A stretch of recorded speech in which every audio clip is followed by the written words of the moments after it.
Vision without an option. It's no option అంటే ఇంక వేరే దారి లేదు. ఈ దర్శనం తప్ప వేరే దారి లేదు. ఇది ఆప్షన్ అని ఉంటుంది. ఒక్కొక్కసారి మనం అప్లికేషన్ ఫిలప్ చేస్తూ ఉంటాం. కొన్ని ఉంటాయి ఓకే ఆప్షన్, ఓకే కొన్ని ఉంటాయి ఆప్షన్స్, కొన్నేమో మ్యాండేటరీ తప్పదు, కొన్నేమో ఇంకా కంపల్సరీ అన్నమాట. ఈ తరం వారికి, ఈ తరం విశ్వాసులకు, రాబో తరం వారికి ఇది ఆప్షన్ లేదన్నమాట. Okay, he's looking for kingdom demonstrators. ఎందుకంటే అంత్య దినాల్లో ఏం చేస్తాడంటే ఆయన, ఇప్పుడు పాతకాలంలో వాక్యము దర్శనము ఒకే ఒక వ్యక్తికి వచ్చేది.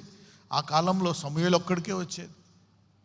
ఏలియా కాలంలో చాలామంది ప్రవక్తలు ఉన్నారు, అవునా కదా? వందల మంది, వేల మంది ప్రవక్తలు ఉన్నారు ఏలియా కాలంలో. మోషే కాలంలో తనొక్కడే.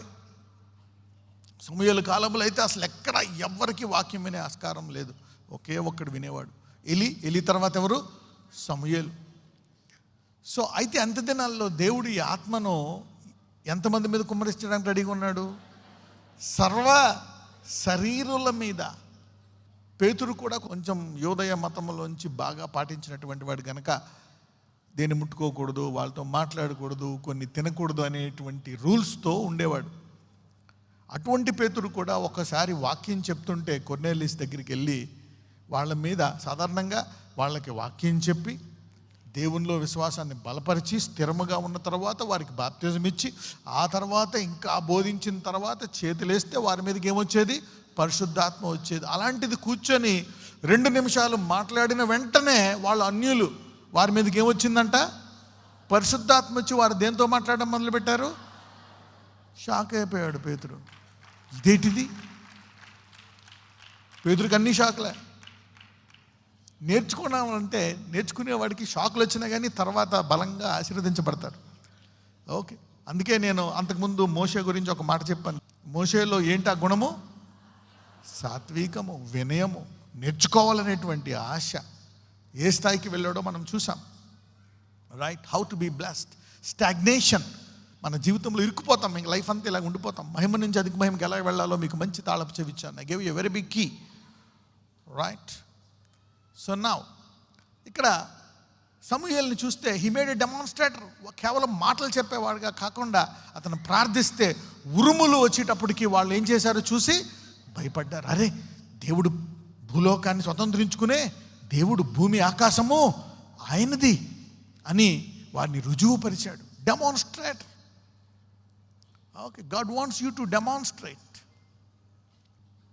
But God wants everyone to demonstrate the kingdom. ఈయన సృష్టికర్తను నిరూపించడానికి దేవుడు నీలో అనేక వరాలు పెట్టాడు.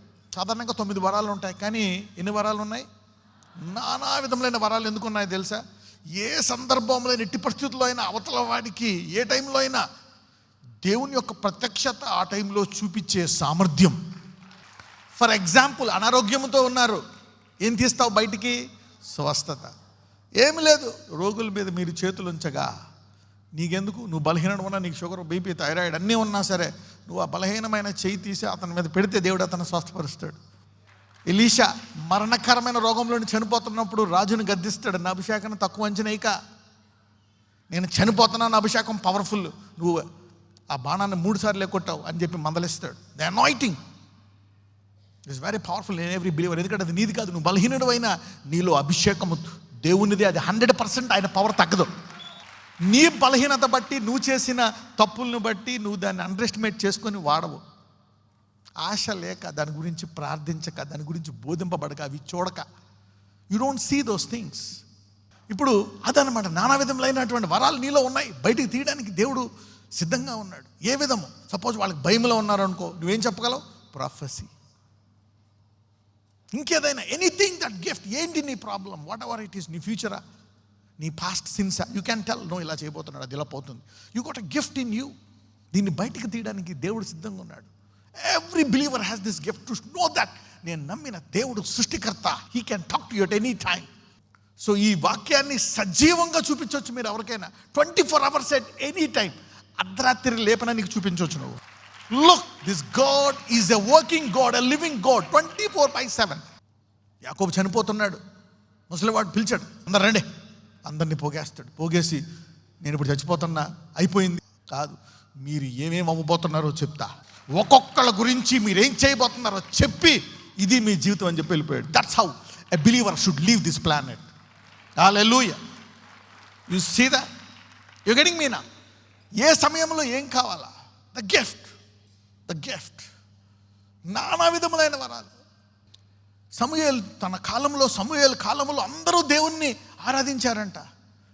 ఒక్క విశ్వాసి కూడా లేకుండా ఇజ్రాయెల్ అందరూ దేవుణ్ణి నమ్ముకున్నారండి. ఎందుకు? అతను కేవలం మాట్లాడేవాడు మాత్రమే కాదు, హీజ్ ఎ డెమాన్స్ట్రేటర్. వాక్యాన్ని నిజస్వరూపముగా చూపించువాడు. అందరికీ కార్పొరేట్గా ఎలా చూపించాడు? He showed. పర్సనల్గా సౌలు వస్తే, ఇదిగో నీకు ఇండివిజువల్గా నువ్వు అక్కడికి వెళ్తే ప్రవక్తగా మారుతావు, ఇలా చేయి, అలా చేయి, అలా చేయి. The prophecy came to pass in his life. Individual మ్యాన్తో ఎలా డీల్ చేయాలి, కార్పొరేట్తో ఎలా డీల్ చేయాలి. యుద్ధం వచ్చేస్తుంది, ఏం చేయాలి? సమూయేలు ఏం కాదు, తీసుకురండి ఒక గొర్రెపిల్లని కట్ చేశాడు, యుద్ధం ఆగిపోయింది. So you should be a Kingdom demonstrator. అంత్య దినముల్లో ఆయన ఆత్మను ఎంతమంది మీద కుమ్మరిస్తాడంట? మరి ముఖ్యముగా ముందు సంఘం మీద, ఆ తర్వాత సంఘము నుంచి సర్వ శరీరుల మీద కుమ్మరిస్తాడంట. If you don't demonstrate, there is a problem. There is no desire. దాని మీద ఆశ పెరగదు. So demonstration is very important part. అందుకే చెప్పాను, విజన్ వితౌట్ an ఆప్షన్. వేరే దారి లేదు. ఈ దర్శనం కలిగి ఉండాలి. You should pray to God that you should be a demonstrator. మొదటి రాజులు 18. ఇక్కడ మీ అందరికీ తెలుసు, ఆహాబు రాజు ఎవరిని చేసుకుంటాడు? జెజబెల్ని చేసుకొని వాళ్ళందరినీ ఆమె ఇష్టం వచ్చినట్టు వాళ్ళందరినీ తిప్పేసుకుంటుంది. వారి విశ్వాసాన్ని ఎటెటో తిప్పేస్తుంది ఆమె. ఆ తర్వాత ప్రవక్తలు అనేక మంది ఉన్నారు ప్రవచించేవాళ్ళు. అయితే దేవుడు ఏలియాని ఎన్నుకొని ఒక కార్యం చేస్తాడు. 38 చూద్దాం, 38, 39 చూద్దాం. We just don't have the 9 gifts. We got so many gifts in us to reveal to a person at the appropriate time what he needs. If somebody is sick, you can lay hands on him and he can be healed. If somebody needs a word, you can stir up the gift in you and release a prophecy.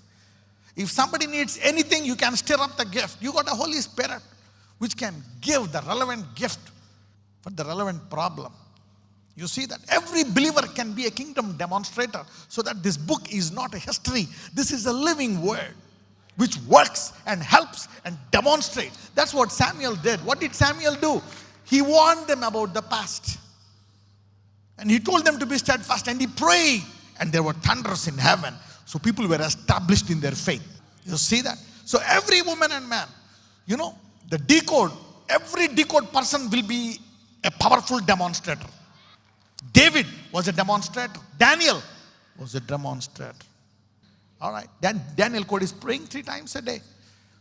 Yeah, to refresh to you. Okay, come on, let's read. 1 Kings 18:38 and 39. అతడు ఇలాగున ప్రార్థన చేయుచుండగా యెహోవా అగ్ని దిగి దహనబలి పశువులను, కట్టెలను, రాళ్లను, బుగ్గిని దహించి కందకమందున్న నీళ్లను ఆరిపోజేసెను. అంతటి జనులందరూ దాన్ని చూచి సాగిలపడి యెహోవాయే దేవుడు, యెహోవాయే దేవుడు అని కేకలు వేశారు. ఒక్క అద్భుత కార్యంతో ఇజ్రాయెల్ని తిరిగి వారి విశ్వాసంలోకి తీసుకెళ్ళిపోయాడు ఏలియా. 1 miracle. చూడండి 38లో నేను చదువుతాను. అతడు ఇలాగు ప్రార్థన చేయుచుండగా యెహోవా అగ్ని దిగి, అసలు యాక్చువల్గా అగ్ని దేన్ని తీసుకోవాలా? దహనబలి. దహనబలి ఏంటి? అక్కడ ఏముంది? ఒక ఎద్దు, రైట్? అయితే దహనబలి పశువు ఉంది అక్కడ. ఆ పశువునే కాదు, ఆ పశువు కింద ఉన్న కట్టెలు, ఆ కట్టెల చుట్టూ ఉన్న రాళ్ళు అంటే అదొక తొట్టిలా కట్టారు. ఆ తొట్టి నిండా ఏమి నింపారు? నీళ్లు, రాళ్ళు, బుగ్గిని దహించు కందక ముందు ఉన్న నీళ్లను ఆరిపోజేసిందంట. పైనుంచి అగ్గు ఏమీ లేదు అక్కడ, మొత్తం ఖాళీ. అంటే ఏంటి? దేవుడు అడుగు వాటికంటే అసలు నీ జీవితంలో అద్భుతాలే చేయట్లేదంటే ఏంటి? అసలు ఆశే లేదు. కొన్ని చేస్తున్నాడంటే దానికి 1% ఉందన్నమాట. ఇప్పుడు నీకు కొంచెం ఏముంది, కొంచెం చెప్పగలుగుతున్నావు అంటే నీకు 1% ఉంటే అది 100% కనపడుతుంది అనమాట. అసలు లేదు అంటే దాని విషయమై నీకు ఆశ లేదు, ప్రార్థన లేదు. You are not a demonstrator. నీ అంతటా నువ్వే ప్రార్థన చేసుకుని ఒక ప్రేయర్ ప్రాజెక్ట్గా అయిపోతున్నావు జీవితాంతకాలం నీ కొరకు. If you are a visionary, వాళ్ళు ఏమవుతారో తెలుసా? నేను ఎప్పుడు చెప్తా ఉంటా, ఆ త్రోవ పక్కన పడిన గింజలను తినేసే పక్షులు ఆ చెట్టు ఎదిగితే అవి ఆ చెట్టు నీడలోకి వచ్చేస్తాయంట. నువ్వు దేవునిలో ఎదిగితే వాళ్ళని భక్షించడానికి, యుద్ధం చేయడానికి రారు. They will come under you. If you grow up, they will come under you. Otherwise, they will keep fighting you. Your relatives, your people, your wife, everybody will keep fighting you all the time. But when you grow up, they will come and bow down to you and surrender to you. You see that now? Otherwise, always fighting. Grow up in the Lord. Take your own time. Elpo దూరంగా అడుగు వీటిని. If you are a demonstrator, అసలు భయం వేస్తుంది నువ్వు అంటే. People will be scared of you, terrorized of you. ఇలాగ ప్రార్థన చేయొచ్చుండగా ఆ నీళ్లు ఆరిపోయాయి అంట. ఏలియా దేని కొరకు చేశాడు? దహనబలి కొరకు చేశాడు. చేస్తే రాళ్ళు కూడా తీసేసుకుందంట అగ్ని. ఎక్కడైనా 4 రాళ్ళు పెట్టి పొయ్యే పాతకాలంలో మధ్యలో పుల్లలు పెడతాం. ఆ రాళ్ళు అలాగే ఉంటాయి 20 ఏళ్ళు, అవునా కదా? కానీ ఈయన అగ్ని రాళ్ళు కూడా కాచేసింది. You see that fire. So God want to do more than what you ask. నువ్వు అడిగిన దానికంటే ఎక్కువ చేయాలని కోరుకుంటున్నాడు అనమాట ఆయన. నజరేయుడైన యేసయ్య తల నుంచి అరికాలు వరకు వారిని ముట్టి స్వస్థపరచండి. సైనస్, మైగ్రెయిన్, గుండె జబ్బులు, ఊపిరితిత్తుల్లో వ్యాధులు, షుగర్, బీపీ, థైరాయిడ్, కనని గర్భాన్ని కనే గర్భముగా చేయండి. వచ్చు తరానికి స్వార్థ చెప్పినట్టు ఆ భార్యల గర్భాలను తెరిచి తల్లులుగా చేయండి నాయన. Make them mothers today. అయ్యా ప్రతి సమస్యను, వెన్నునొప్పి, చర్మ వ్యాధి, అయ్యా రక్తస్రావము, చెప్పుకునే వ్యాధులు, చెప్పుకోలేని వ్యాధులు, తల నుంచి cancer, AIDS, HIV, liver problems, gallbladder problems, Lord, heal them, make them whole today. Head to toe, every pain, sickness, allergies, Lord, sinus, bless them and heal them. నూతన శక్తిని వారికి దయచేయమని ప్రార్థిస్తున్నాము. Heal them, make them whole. Mental debility, panic attacks, Lord, bring them out of medication, heal them. నజరేయుడైన యేసునామమున ప్రార్థిస్తున్నాము తండ్రి, ఆమేన్.